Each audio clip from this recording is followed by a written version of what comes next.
브리핑하겠습니다. 어제 대수보 회의 추가 브리핑하고요. 또 한 가지는 중국 특사 관련해서 브리핑하겠습니다. 강유정 대변인입니다. 어제 있었던 대통령 주재 제8차 수석 보좌관 회의 관련해 추가 브리핑하겠습니다. 이재명 대통령은 자살 정책의 패러다임 변화를 당부하면서 자살 예방 대책 추진 방향과 전 부문별 예방 대책을 보고받았습니다. 이 대통령은 특히 군인과 금융 취약계층 그리고 전세 사기 피해자들의 자살 현황과 원인에 큰 관심을 보였습니다. 군 자살 사고의 경우는 간부들의 자살 건수가 병사들보다 2배가량 높다는 데 주목하면서 군 복무 중 병영 갈등에 대한 처벌 부담이 간부 자살의 원인이라는 점에 공감했습니다. 금융 취약계층의 경우는 과도한 부채와 불법 사금융에 따른 상환 부담, 추심 압박 등이 자살의 직간접적 원인이라는 점을 지적하고 금융권의 추심 편의를 돕는 게 역으로 채무자의 권리를 침해하는 것은 아닌지 따져 물었습니다. 이어 은행이 성의 없이 공시송달을 하거나 소멸시효 완성 사실을 제대로 알리지 않아 불법 추심으로 빚이 대물림돼 삶의 의지가 꺾이면 안 된다라고 강조하면서 관련 법과 세칙 개정을 검토하라고 지시했습니다. 전세 사기 피해자들의 자살을 살펴보면서는 전세자금 대출 제도의 허점은 없는지 정책의 작용과 부작용을 모두 고려해 심도 깊은 금융 정책을 짜야 한다 강조했습니다. 청소년의 경우는 상담 전화 1388의 대기 시간이 18분이나 된다는 점을 보고받고 인력 충원을 통한 즉각적 문제 해결을 지시했습니다. 연예인들은 영향력이 큰 만큼 언론 보도 후 모방 자살이 급증, 보도 준칙의 강제성을 둬 실효성을 높일 것을 주문했습니다. 이 대통령은 특히 참모진이 제안한 채무 합리화를 통한 금융 자살자 구제 방안, 즉 사람을 살리는 금융 정책 시리즈에 관심을 보이면서 불법 추심, 보이스피싱과 전세 사기를 제도적으로 막고 금융 규제를 통해 중대산업재해도 낮출 수 있도록 사람을 살리는 금융 정책 방안을 강구해달라 지시했습니다. 이상입니다. 두 번째 중국 특사 관련해 브리핑하겠습니다. 우리 정부는 국제사회에 민주 대한민국의 복귀를 알리고 새 정부의 국정 철학 및 대외 정책을 설명하기 위해 그간 주요국의 대통령 특사단을 파견해 왔습니다. 이번에는 오는 24일부터 27일까지 이재명 대통령의 특사단이 중국을 방문할 예정입니다. 박병석 전 국회의장이 단장을 맡아 중국 주요 인사들을 면담하고 한중 관계 발전 방향 및 양국 간 우호 정서 증진 방안 등에 대한 이재명 대통령의 메시지를 중국 측에 전달할 계획입니다.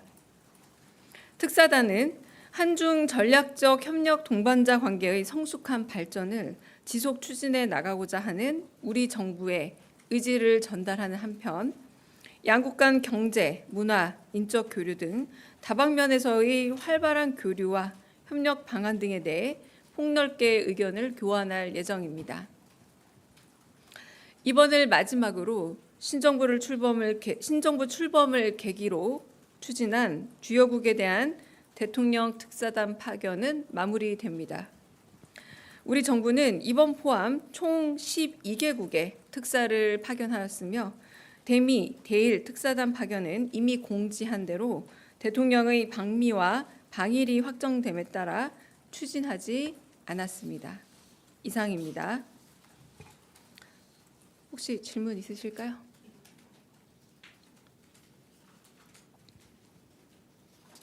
네.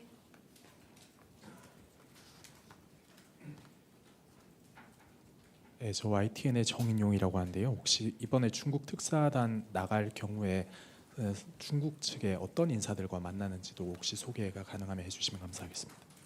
네, 좀 일정과 함께 말씀을 드리자면 25일 월요일에는 왕이 외교부장 겸 중앙외판 주임과의 면담 및 오찬이 있습니다. 그리고 26일 화요일에는 한정 부주석 면담, 그리고 자오러지 전인대 상무위원장과의 면담이 예정되어 있습니다. 네. 네, 대변인님 뉴시스 김경록입니다.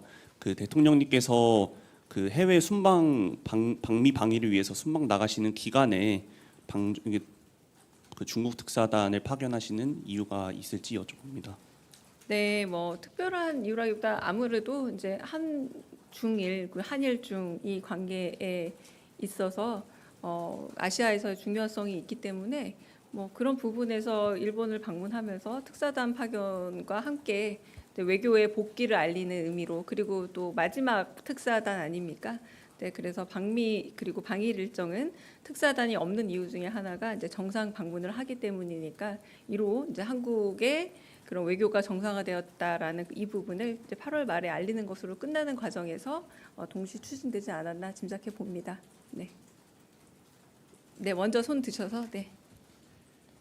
네, 대변인님 채널A 홍지은입니다. 이번에 대중 특사단 갈 때 혹시 대통령 친서를 좀 따로 들고 갈지 궁금하고, 또 가서 시진핑 주석 만남 일정은 좀 예정된 게 없는지 궁금합니다. 그리고 이건 다른 질문인데, 그 조현 그 외교부 장관이 급히 미국 간 것과 관련해서 좀 여러 가지 해석들이 나오는데 대통령실은 좀 어떻게 바라보는지도 궁금합니다.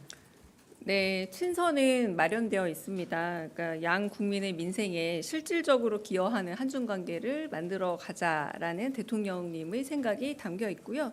뭐 이 정도의 내용에서 아주 구체적 내용은 제가 잘 기억은 못 하겠습니다. 그리고 시진핑 주석과의 만남은 여러 차례 이제 그 만남을 주선하고 맞춰 가려고 했지만 좀 양쪽의 일정이 좀 잘 맞지 않아 가지고, 그래서 지속 협의했으나 아마 일정상의 이유로 시 주석과의 만남은 없지 않을까 싶긴 하고요.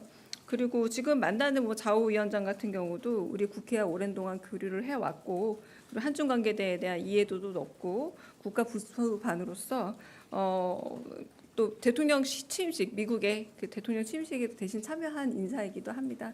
그런 부분에서 외교 안보 분야를 총괄하고 있는 사람을 만나고 있다라고 말씀드릴 수 있겠고요.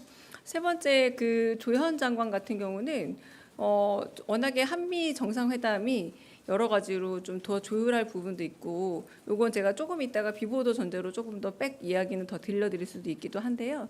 그래서 갑작스러운 방미 일정은 아니다. 그래서 조금 더 긴밀한 조율을 위해서 일본을 가지 않고 바로 미국으로 출국했다, 이렇게 말씀드리고 조금 이따가 좀 더 백을 해드리겠습니다. 네.